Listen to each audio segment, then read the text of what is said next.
There was a time when sorghum sake was so much in the capital and especially some areas of the then central province.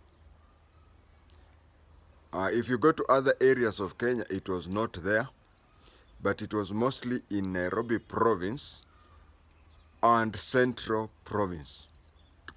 There was even some rumors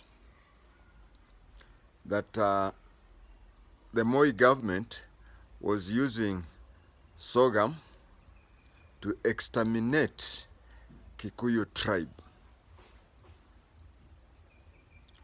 I want now to tell the whole truth about sorghum sake and its inventor, Mr. Peter Kuguru.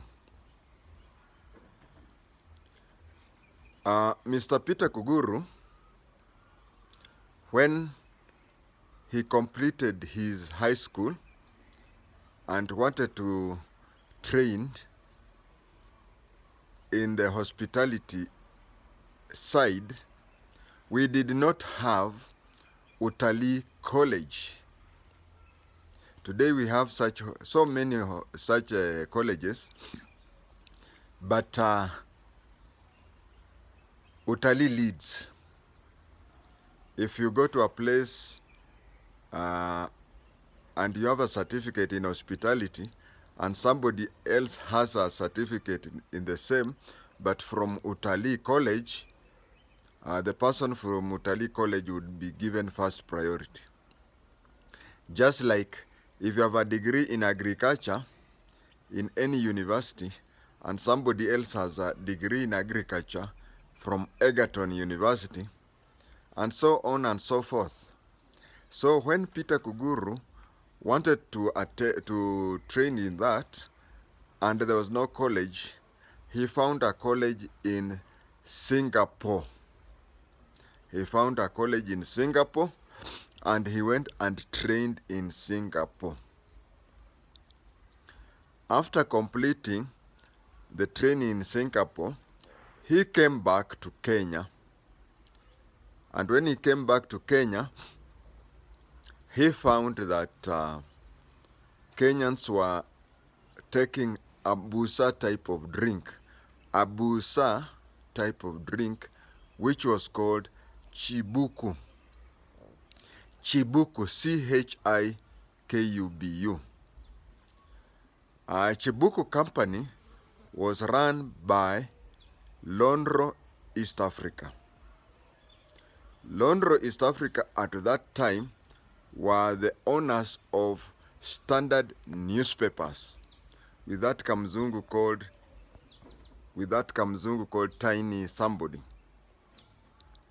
So that is Chibuku was brought into Kenya. It started from Tanzania because it was LANDO East Africa. So it was in East Africa, but I don't think it was in Uganda. It was in Tanzania and Kenya. LANDO by then used to have a lot of... Makto was the vice chairman. Makto was placed in LANDO deliberately. LANDO was a funny company which was called London Rhodesia.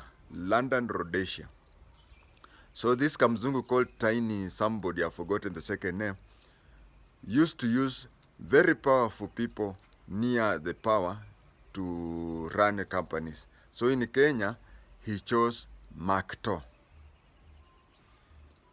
Makto was the vice chairman of LANDO, and they were brewing Chibuku, and they owned East African Standard. By then, we did not have KTN TV or any other private TV.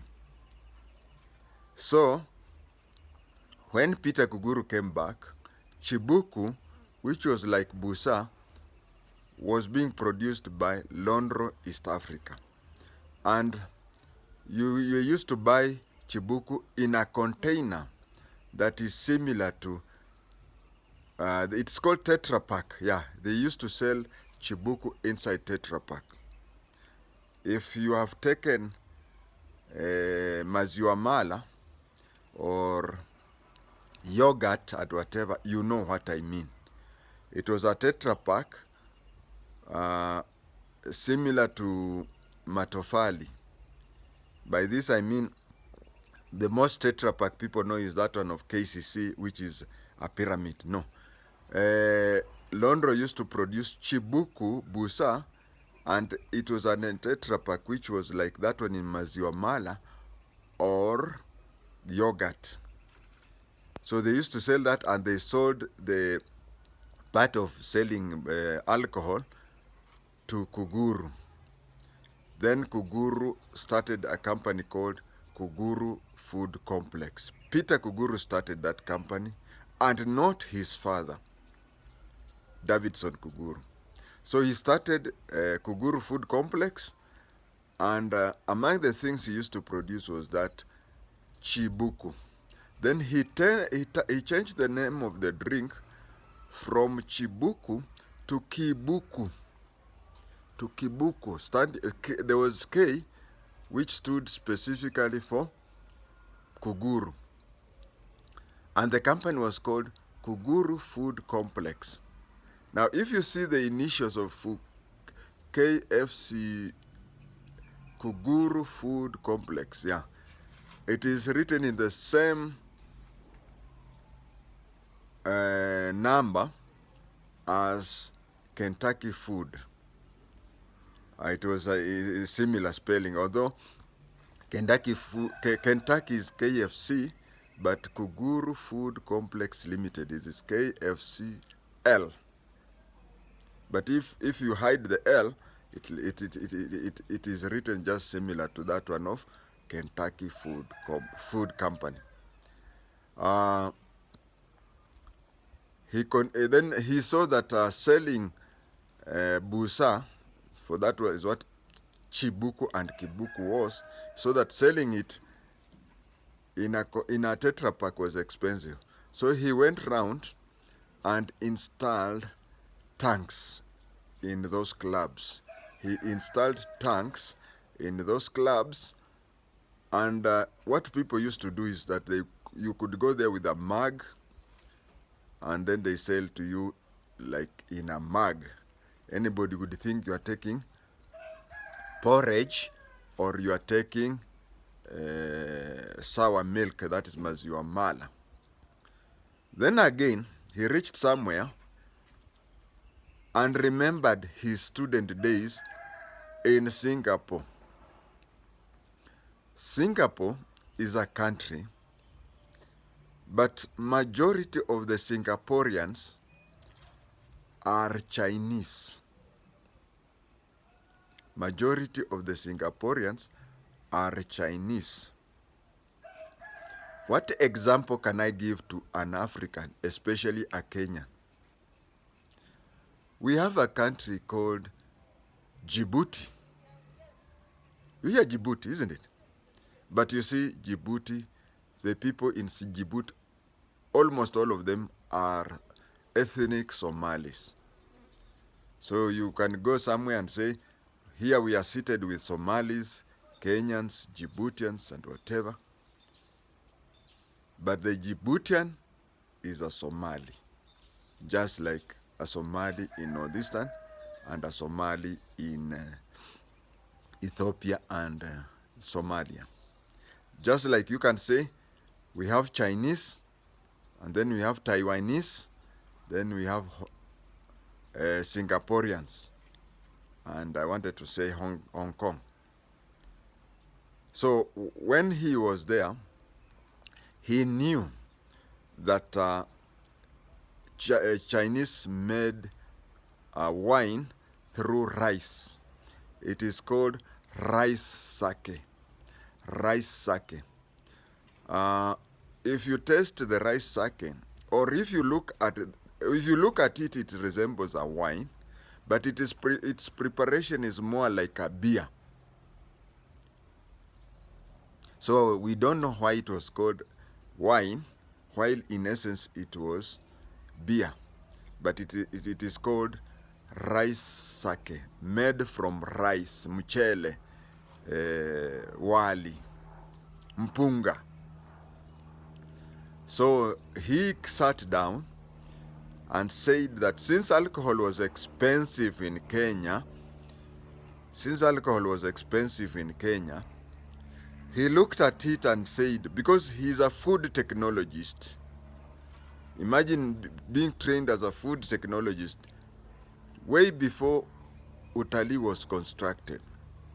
He sat down, saw that rice is a cereal and sorghum is a cereal. So he sat down, being a food technologist and a scientist in the food industry, he sat down and made some small sorghum sake. He is the inventor of sorghum sake. If I want to tell you, it's like you staying among Luhyas, unaona wanapika ugali, then you go back to wherever you come from, you find maybe ungangano, then unaanza kupika ugali na ungangano, unakuja unakuta haiwezekani. And then somebody else goes to where he or she came from and finds some flour and tries to make ugali with it, and it becomes ugali. So it is said that he started ugali ya something, maybe ugali ya matoke, ugali ya muhogo, something. So Peter Kuguru knew the technology of making rice sake, and when he came to Kenya, after some years, he saw that by then, during my time, because he's a generation older than me, during my time, mchele ilikuwa inakuliwa, those families that walikuwa nakula mchele walikuwa nakula mchele once a month. In fact, among Luhyas, usikizi ukiongea kitu unasemekana, huyu amelipwa. Ukiona naongea hivi amelipwa. But during my time, when you do something, unasemekana, we ulienda kwa fulani ukapewa mchele. Mchele was being eaten by only rich people, na sisi wengine tulikuwa nakula mchele Pasaka, Christmas, and let's say around 5 more chances in a month. Today rice is cheaper than ugali. So he saw that rice was very expensive, and remember, hiyo kuwa rice expensive, it was expensive during my time. What about him, who is one generation older than me? Then he thought that since sorghum is also a cereal and whatever, let me try experiment and see if I can make sorghum sake. It is just similar to rice sake. It's only that rice sake, the main ingredient is rice, and sorghum sake, the main ingredient is sorghum. So he manufactured sorghum sake and started selling. Now, there is supply and demand. He has made, let's say, 1,000 liters of sorghum. Let us try to use the economies of today. He has produced 1,000 liters of sorghum, and he is selling the sorghum at let's say a glass at 20 shillings. You'll find that he will get double the money he invested in just selling at 20 shillings. And the beer is being sold at 100 shillings. Where will the walevi go to? Do you take 10 beers at 100 shillings, you use 1,000 shillings, or you just take sorghum sake in 3 glasses, which is 50 shillings? And if you take the 50 shillings, unalewa kushinda yule mtu amekunywa bia chupa 10. And Peter Kuguru smiles all the way to the bank. It was a win-win solution.